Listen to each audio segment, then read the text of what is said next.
On this family farm in the east of Ireland, 300 cattle and 200 sheep graze on 300 hectares. With the help of some of his 7 sisters, Matt Murtha keeps the farm alive. But it's not enough to make ends meet.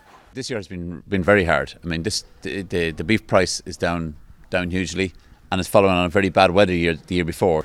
And with Irish farming under pressure to reduce carbon emissions, Matt is concerned. I think beef has become the whipping guy.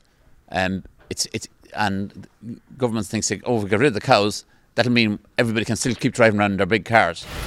The Irish government did not decide to get rid of cows, but they did declare a climate and biodiversity emergency. This has been described, and rightly in my view, as the greatest challenge facing humanity. A climate action plan followed, 150 pages of ways to reduce carbon emissions. Farmers were asked to switch fertilisers and re-wet boglands, but not reduce herds. Far from the muddy farmlands, Kieran O'Carroll works in Dublin's business district. The marketing manager for PricewaterhouseCoopers also volunteers for Extinction Rebellion and is not impressed with Ireland's climate action plan. The climate action plan really skirted some of the really big topics in Ireland. Cattle emissions, congestion on our roads.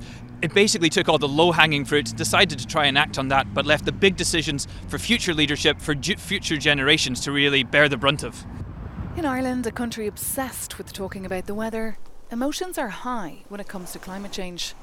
On her weekly radio show on this Irish radio station, callers call her a scaremonger.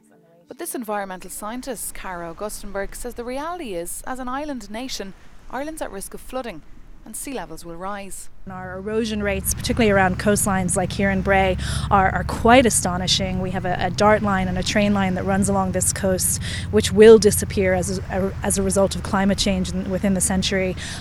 So we have a lot to worry about when it comes to climate change. But for many, especially in rural Ireland, a bigger worry is trying to change their habits overnight. There's a tsunami and an agenda being driven at the moment. In my opinion, an unfair agenda for the simple reason there are people in different parts of this country that are involved in agriculture, as you've pointed out, that have been involved in the peat industry, and there's people think in Ireland that they're going to be the saviours of the whole world.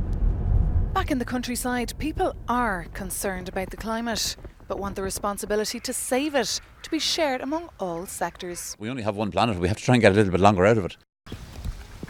For Euronews, I'm Maeve McMahon in Ireland.